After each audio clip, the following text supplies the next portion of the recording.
దేవునికి స్తోత్రం. మీ అందరికీ నా హృదయపూర్వక వందనాలు. Praise Lord. మనము ఒకరికొకరము అవయవములై ఉన్నాము గనుక మీరు అబద్ధమాడుట మాని ప్రతి వాడును తన పొరుగు వానితో సత్యమై మాట్లాడవలెను. దేవునికి స్తోత్రం. హల్లెలూయా. ఈ ఉదయకాల సమయంలో దేవాది దేవుడు మనతో మాట్లాడుతున్న మాట ఎఫెసీయులకు రాసిన పత్రిక 4వ అధ్యాయం 25వ వచనం. మనమందరం అని అంటండి ఒక అవయవాలై ఉన్నామంటండి. మనమందరము ఏక శరీరమై ఉన్నాము. మనమంట ఎవరితోనూ అబద్ధం ఆడకూడదంట. మన పొరుగువానితో కూడా సత్యమే చెప్పాలంటండి. ఎవరితోనూ అబద్ధం ఆడకూడదు. మనమందరము ఒక అవయవాలై ఉన్నాము. కానీ మన తల క్రీస్తు ప్రభువారు, యేసుక్రీస్తు. మన తల క్రీస్తు కదండి. దేవాది దేవుడు బైబిల్ గ్రంథంలో రాసించిన రీతిగా క్రీస్తు మనకి శిరసై ఉన్నారు. మన శిరసై ఉన్నప్పుడు మనము ఆయనకి అవయవాలై ఉన్నామండి. చూడండి, ఎఫెసీయులకు రాసిన పత్రిక 4వ అధ్యాయం 1వ వచనంలో సమాధానమును బంధము చేత ఆత్మ కలిగించు ఐశ్వర్యమును కాపాడుకొనుట యందు శ్రద్ధ కలిగిన వారై ప్రేమతో ఒకరినొకడు సహించుచు. మనమంటండి దేవాది దేవుడు మనకి సమాధానమనే బంధాన్ని ఇచ్చారు. అది ఐక్యత మనం కాపాడుకోవాలి. మన సమాధానం కలిగి ఐక్యత కలిగిన వారిగా మనము ఇటువంటి బంధాన్ని మనము కాపాడుకుంటూ ఉండాలండి. ఇది దేవాది దేవుడు ఇచ్చాడు. ఎలా కాపాడుకోవాలంటే శ్రద్ధ కలిగి అంట. చాలా భయభక్తులతో కలిగి మనము ఈ బంధాన్ని కాపాడుకోవాలి. ఎందుకంటే ఈ బంధము ప్రేమతోనంటండి. ఒకరినొకరమంట ప్రేమ కలిగినంట సహించుకుని వారు ఎటువంటి సమస్య పెట్టినా, ఎటువంటి ఇబ్బంది పెట్టినా, మనకి ఎటువంటి హానికరం తలపెట్టినా మనము ప్రేమతో సహించాలంటండి. సహించాలి అంటే ఎంత భయంకరమైన శ్రమలు వచ్చినా కానీ మనం సహించేవారిగా ఉండాలండి. ఆయన ప్రేమను పొందుకుని ఆయన ప్రేమ కలిగి మనము ఒకరికొకరమంట ప్రేమ కలిగి సహించుకునే వారిగా మనం ఉండాలంటండి. మనము దీర్ఘశాంతముతో కలిగి మనము సంపూర్ణ వినయముతో సాత్వికముతో మనం నడుచుకోవాలంటండి. మనమంటండి దేవుని ప్రేమ కలిగిన వారు ఎలాగైతే ఉంటారంటే దీర్ఘశాంతం కలిగి ఉంటారు. అంటే ఒక్కసారి కొంచెం తగ్గింపు జీవితం వచ్చి మరలా కోపం అనేది రాదండి. వాళ్ళకి ఎప్పుడు కోపం ఉండదన్నమాట. శాంతంతో మాట్లాడతారు. కోపం అనేది వాళ్ళకి రాదండి. అలాగే సంపూర్ణ వినయము, ఎంత వినయము, విధేయత, తగ్గింపు జీవితంతో సంపూర్ణంగానంటండి. పూర్ణంగా కాదు, పూర్ణం అంటే కొంచెమే, సంపూర్ణం అంటే పూర్తి వినయముతో సాత్వికముతో ఎంతో దీన మనస్సుతో తగ్గింపు జీవితంతో నడుచుకుంటారంటండి. ఆయన ప్రేమను మనం కలిగి ఉన్నప్పుడు అలాంటి ప్రేమ మనం కలిగి ఉండాలి. ఎందుకంటే శరీరం ఒక్కటే, ఆత్మ ఒక్కటే. అలాగేనంటండి మనమందరము కూడా పిలువబడిన మనందరము ఒకే విషయమై మనము పిలువబడ్డామంటండి. మనందరి నిరీక్షణ కూడా ఒక్కటే. ఎలాగైతే దేవాది దేవుడు ఒక్కడై ఉన్నాడో శరీరము మనందరము, మన అవయవాలు క్రీస్తును నమ్ముకున్న ప్రతి బిడ్డ, మీరు నేను అందరము కూడా ఒకటే అవయవమై ఉండాలి. ఆయన ప్రేమ కలిగి ఉండాలి. ఎటువంటి బాధలు వచ్చినా, ఎటువంటి ఇబ్బందులు వచ్చినా మన దీర్ఘశాంతంతో, వినయముతో, సాత్వికముతో ఆయనని సంపూర్ణంగా శ్రద్ధ కలిగి ఆయన చిత్తాన్ని మనం నెరవేర్చేవారిగా ఉండాలండి. ఎందుకంటే దేవాది దేవుడు మనకిచ్చాడు విశ్వాసం ఒక్కటే, బాప్తీసం కూడా ఒక్కటేనంటండి. ప్రభువు కూడా ఒక్కడే. ఆ ఒక ప్రభువు మనకి శిరసై ఉన్నాడు. ఆయనలో మనమందరము కలిగి ఉండాలంటే మనము ప్రతి దాన్ని తగ్గింపు జీవితం కలిగి మనం ఉండాలండి. మనమందరము నుండి విశ్వాస విషయంలో కూడానంటండి, ఆయన యందు మనం విశ్వాసం కలిగి ఉండాలి. దేవాది దేవుడు జ్ఞాన విషయంలో కూడా ఏకత్వం పొంది ఉండాలంటండి.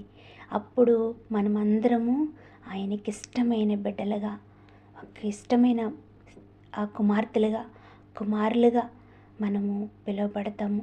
ఎందుకంటే ఆయన యందు మనము సంపూర్ణ విశ్వాసం కలిగి ఆయన సన్నిధిలో మనము కనబడినప్పుడు జ్ఞానము గూర్చి కూడా దేవుని కుమారుని జ్ఞానంలో కూడా మనము ఏకత్వం పొందాలి. ఎందుకంటే యేసుక్రీస్తు వారు ఈ లోకంలోకి వచ్చినప్పుడు సంపూర్ణత మొత్తం అంతా క్రీస్తు వారు ఈ లోకానికి ఎందుకు వచ్చారు? శ్రమలు అనుభవించటానికి, పాప క్షమాపణ మనకి ఇవ్వటానికి. అవునా కదండి? ఆయన వచ్చి సమస్తాన్ని సంపూర్ణమైతే ఎలా చేశారో మనము కూడా ఆయన ప్రేమను కలిగిన వారమై మన జీవితాలు కూడా సంపూర్ణత కలిగి ఉండాలంటండి. మనం సంపూర్ణత కలిగి ఉండాలి. ఆయన చిత్తాన్ని మనం నెరవేర్చేవారిగా ఉండాలండి. క్రీస్తు శరీరం అంటే ఇప్పుడు క్రీస్తుకి మనం శరీరమై ఉన్నాం కదా. మనము ఆయన శరీరం క్షేమాభివృద్ధి చేయాలంటే, ఎలాగ అభివృద్ధి పరచాలంటే, ఎలాగా అవయవాలు పెరగాలి అంటే, ఎలాగ బలమైనవిగా వాడబడాలంటే మనమందరం పరిచర్య ధర్మం చేయాలంటండి. ఆయనైతే నియమించుకున్నారు, ఆయనైతే చెప్పారు. మనల్ని అందరినీ ఒకే ఒక పని మీద ఆయన నియమించుకున్నారు కదండి. ఆయన ఏ పని అంటే ఆయన శరీరంలో ఉన్న మన అవయవాలన్నీ ఆయన అవయవాలుగా మనం ఉన్నాము కనుక మనం అందరము ఆయన్ని బలపరిచేవారుగా మనం ఉండాలండి.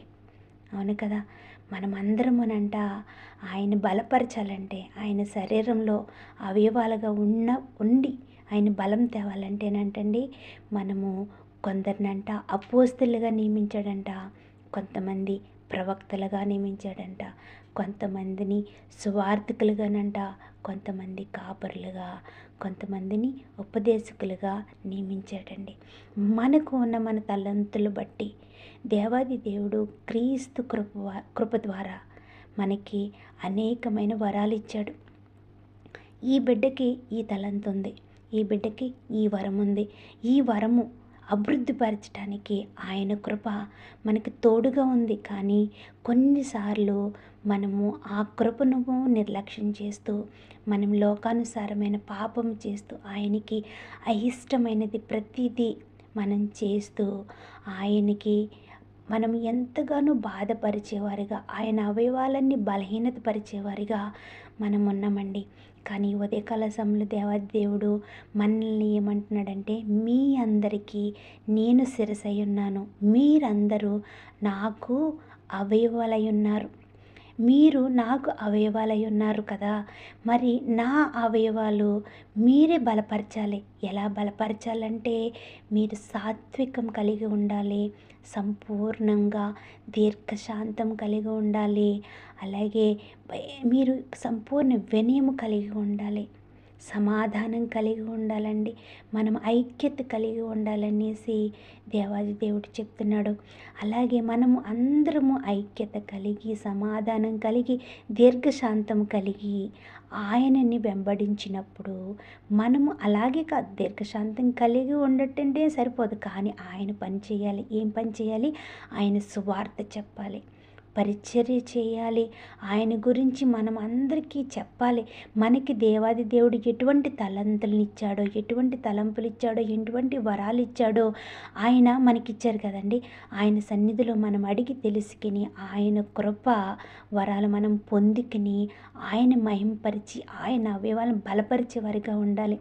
ఆయన బలపరిచేవారిగా మనం ఉన్నప్పుడు ఈ లోకంలో ఉన్న ప్రతి అపవిత్రతను మనము విడిచిపెట్టాలండి.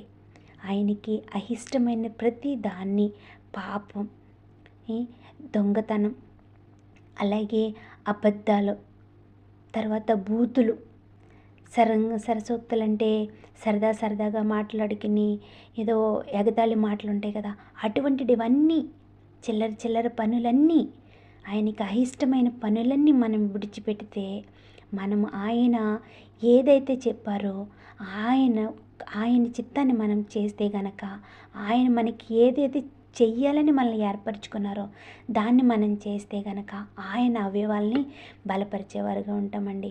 ఇందులో ఇంకో విషయం చెప్పనా, మనము యేసుక్రీస్తు వారికి అవయవాలై ఉన్నాము.